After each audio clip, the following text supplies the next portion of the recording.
Hello दोस्तों, नमस्कार। Books education के यूट्यूब चैनल पर आपका बहुत बहुत स्वागत है। साथियों, रेलवे सुरक्षा बल आरपीएफ कांस्टेबल के लिए आप देख रहे हैं किरण पब्लिकेशन की प्रैक्टिस वर्कबुक। 22 सेट है दोस्तों इस बुक में। आज हम लोग इस किताब से दूसरा सेट सॉल्व करेंगे। तो दोस्तों चलिए शुरू करते हैं। Set number 2, model practice set 2। तो दोस्तों हम लोग सामान्य ज्ञान के पार्ट से स्टार्ट करेंगे, ठीक है। आइए, सामान्य जानकारी। तो दोस्तों 71 नंबर का क्वेश्चन आप देख सकते हैं। यहीं से हम क्लास स्टार्ट करते हैं। भारतीय संविधान का कौन सा भाग राज्य के नीति निर्देशक तत्वों से संबंधित है? ऑप्शन है भाग 4, भाग 5, भाग 3, भाग 2। सही जवाब दोस्तों आपका हो जाएगा ऑप्शन नंबर 1, ठीक है, पहला भाग 4। तो भाग 4 किससे संबंधित है? राज्य के नीति निर्देशक तत्व से संबंधित है। अनुच्छेद 36 से 51 तक इसके बारे में उल्लेख है। दोस्तों अगर बात किया जाए राज्य के नीति निर्देशक सिद्धांत कहाँ से लिया गया है, तो आयरलैंड से लिया गया है। नेक्स्ट क्वेश्चन 72, निम्नलिखित में से कौन सा आर्थिक क्षेत्रों का एक गलत युग्म है? देखिए, आर्थिक क्षेत्रों का गलत युग्म बताना है। तो यहाँ पे दूसरा बिल्कुल गलत है दोस्तों, परिवहन द्वितीयक क्षेत्रक, ठीक है, ये गलत है। परिवहन दोस्तों तृतीय क्षेत्र में आता है, ठीक है। आगे आएंगे 73 पे, किस देश के बेरोजगारी में स्नातक तथा स्नातकोत्तर डिग्री वाले युवा नौकरी प्राप्त नहीं कर पाते? किस प्रकार के बेरोजगारी में, ठीक है। तो यहाँ देखिए दोस्तों 73 का सही जवाब आपका हो जाएगा तीसरा, शैक्षिक बेरोजगारी में। भारत में रेपो दर कौन निर्धारित करता है? भारत में रेपो दर दोस्तों भारतीय रिजर्व बैंक निर्धारित करता है। चलिए नेक्स्ट क्वेश्चन 75 है, किस प्रकार की सरकार में लोगों को अपने स्वयं के शासकों को चुनने की अनुमति होती है? आसान क्वेश्चन है, लोकतांत्रिक देशों में, ठीक है।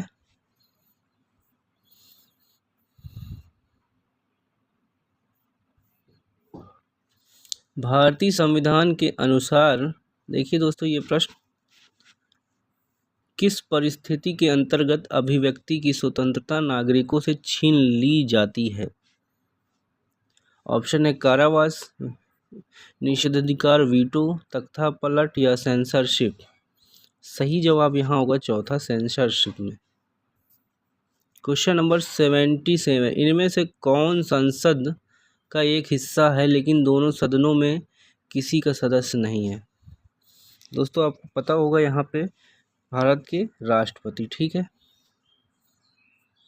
संसद का हिस्सा है लेकिन दोनों सदनों में सदस्य नहीं है। 78,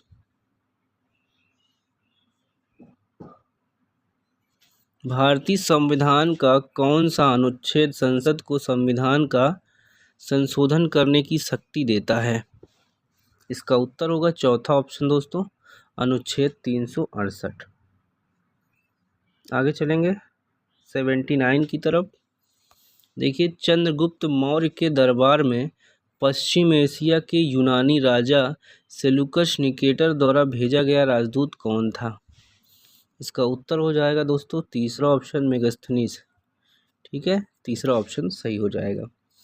अगर बात किया जाए दोस्तों कब भेजा गया, तो लगभग 302 से 298 ईसा पूर्व, ठीक है। ये बात किस पुस्तक में लिखी है? इंडिका में। किस सेवानिवृत्त ब्रिटिश अफसर ने भारतीय राष्ट्रीय कांग्रेस की स्थापना में अहम भूमिका निभाई थी? तो यहाँ पे चौथा ऑप्शन हो जाएगा A.O. ह्यूम। भारतीय राष्ट्रीय कांग्रेस के गठन के समय भारत के वायसराय कौन थे? तीसरा ऑप्शन हो जाएगा लॉर्ड डफरिन। किस वर्ष में महात्मा गांधी दक्षिण अफ्रीका से भारत लौट आए थे? तो दोस्तों 18 जुलाई 1914। यहाँ पे हम दोस्तों दूसरा ऑप्शन मान लेंगे, ठीक है। 15 छोड़ दिया था 14 में, ठीक है। 9 जनवरी 2015 को मुंबई भारत पहुंचे थे। चलिए 83 देखेंगे। धम्म की शिक्षा देने के लिए अशोक ने किन पदाधिकारियों की नियुक्ति की थी? में चौथा ऑप्शन हो जाएगा धम्म महामत। 84 देखिए दोस्तों, यहाँ पे देखिए क्या है, जैन तथा बौद्ध धर्म में के समय कितने आश्रमों की मान्यता प्राप्त हुई थी? कितने आश्रमों की मान्यता प्राप्त हुई थी? तो जवाब यहाँ पे हो जाएगा 4। ठीक है, 4। 4 में कौन कौन से हो सकते हैं? ब्रह्मचर्य, गृहस्थ, वानप्रस्थ और संन्यास। 85 है, भारत की मुख्य भूमि 8 डिग्री 4 अंश नॉर्थ तथा डैश अक्षांशों के बीच फैली है। तो क्या होगा? 37 अंश 6 डिग्री। देखिए 37 डिग्री 6 अंश। उत्तर पश्चिम में भारत किन दो देशों के साथ थल सीमा साझा करता है? पहला ऑप्शन हो जाएगा पाकिस्तान और अफगानिस्तान। थाल भोर पाल घाटियाँ किस में दर्रे हैं बताइए? पश्चिमी घाटियाँ, पूर्वी, धौलाधार, भारत महाभारत श्रेणी।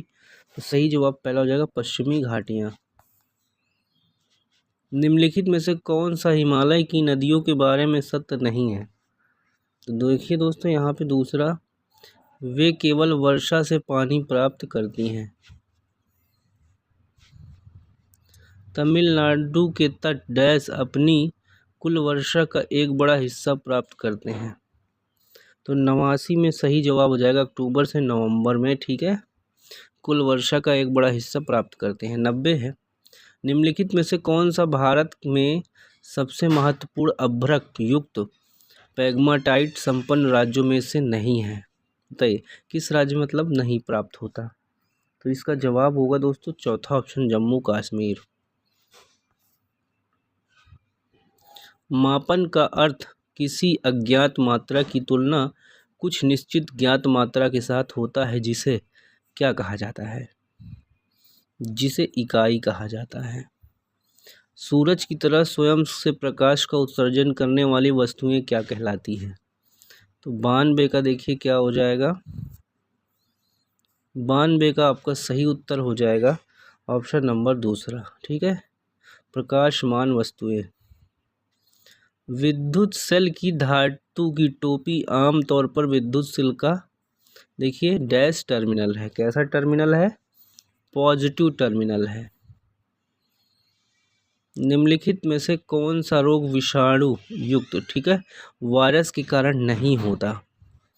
ऑप्शन देखिए यहाँ दिया है, पोलियो, चेचक, देखिए इन्फ्लुएंजा, आंत्र ज्वर, टाइफाइड। तो सही उत्तर यहाँ पे दोस्तों हो जाएगा आंत्र ज्वर। ठीक है, टाइफाइड।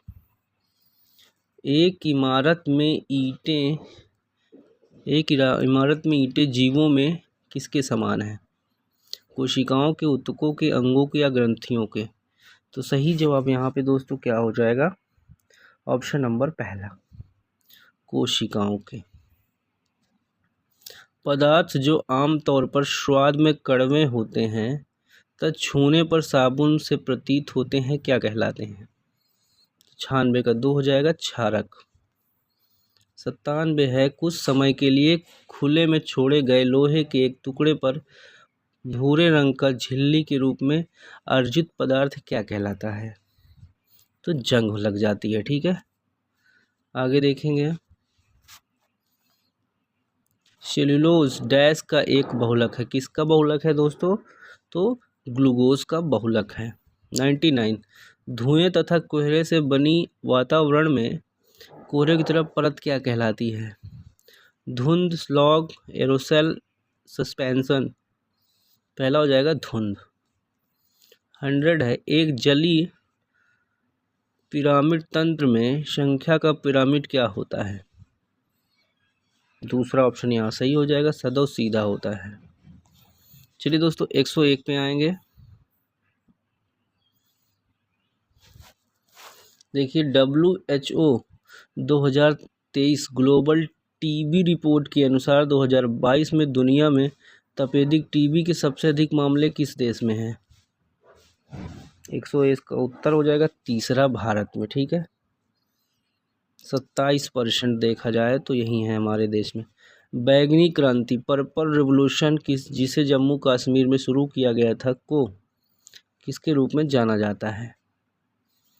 तो लैवेंडर क्रांति के रूप में जाना जाता है। सिंधु घाटी की सभ्यता, सिंधु घाटी की सभ्यता एक कशयुगीन सभ्यता थी, तो चौथा ऑप्शन सही हो जाएगा। कौन सी संस्था प्रोडक्शन गैप रिपोर्ट जारी करती है? संयुक्त राष्ट्र पर्यावरण कार्यक्रम, ठीक है। UNEP की उत्पादन अंतर रिपोर्ट COP28, UNDP यहाँ का UNEP, ठीक है दोस्तों, ये जारी करती है, ठीक है। भारतीय संविधान के अनुसार उच्चतम न्यायालय के न्यायाधीशों के सेवानिवृत्ति की आयु कितनी है? मतलब रिटायर्ड होने की एज पूछ रहा है। तो दोस्तों हाई कोर्ट के जज कितने साल की एज में रिटायर्ड होते हैं, ये पूछा जा रहा है। ऑप्शन 3 यहाँ पे सही हो जाएगा, 65 वर्ष। नेक्स्ट क्वेश्चन है 106, पदार्थ में डैश की स्वतंत्र उपस्थिति के कारण पदार्थ विद्युत को सुचालक बनाता है। यहाँ पे इलेक्ट्रॉनों की स्वतंत्र उपस्थिति के कारण पदार्थ विद्युत को सुचालक बनाता है। देखिए 107, समुद्री गोंडवाना जीवाश्म पार्क अवस्थित है। तो पहला हो जाएगा छत्तीसगढ़। PFRDA राष्ट्रीय पेंशन योजना खाता धारकों को कितने % पेंशन फंड तक निकासी की अनुमति देगा? यहाँ पे चौथा ऑप्शन सही जाएगा, 60%। 109 है, डैश प्रभाव के कारण प्रकाश दो माध्यमों के मध्य तल सीमा पर मुड़ जाता है। दोस्तों 109 का उत्तर आपका क्या हो जाएगा, कमेंट करके बता सकते हैं आप। 109 का यहाँ पे सही ऑप्शन तीसरा हो जाएगा, अपवर्तन, ठीक है। चलिए 110 की तरफ चलेंगे।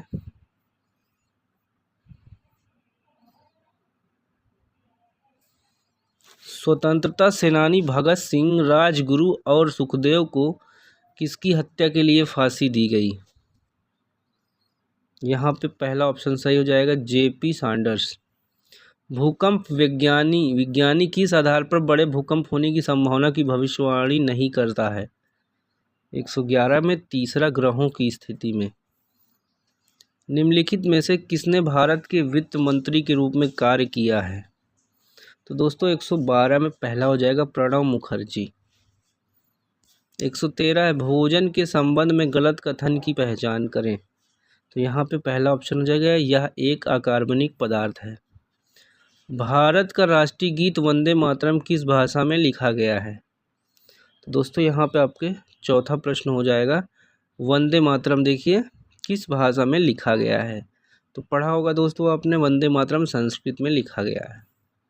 शव को संदर्भित करता है, शव को। मानव शरीर विज्ञान के लिए एक मृत मानव शरीर, शरीर रचना विज्ञान के लिए मानव का मृत शरीर। चलिए 116, द ग्रेट इंडियन नॉवेल पुस्तक प्रसिद्ध राजनीतिक द्वारा लिखी गई है। चौथा हो जाएगा, शशि थरूर, ठीक है। वैश्विक मत्स्य पालन सम्मेलन भारत 2023 भारत के निम्नलिखित किस शहर में आयोजित किया गया था? अब 117 का दोस्तों हम लोग देखते हैं ऑप्शन क्या होगा।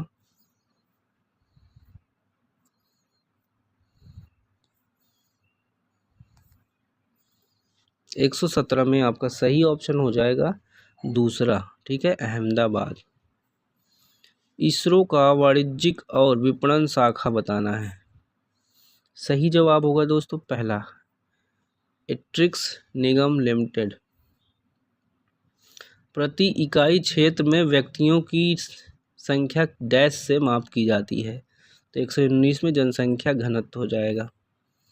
भारतीय कृषि अनुसंधान संस्थान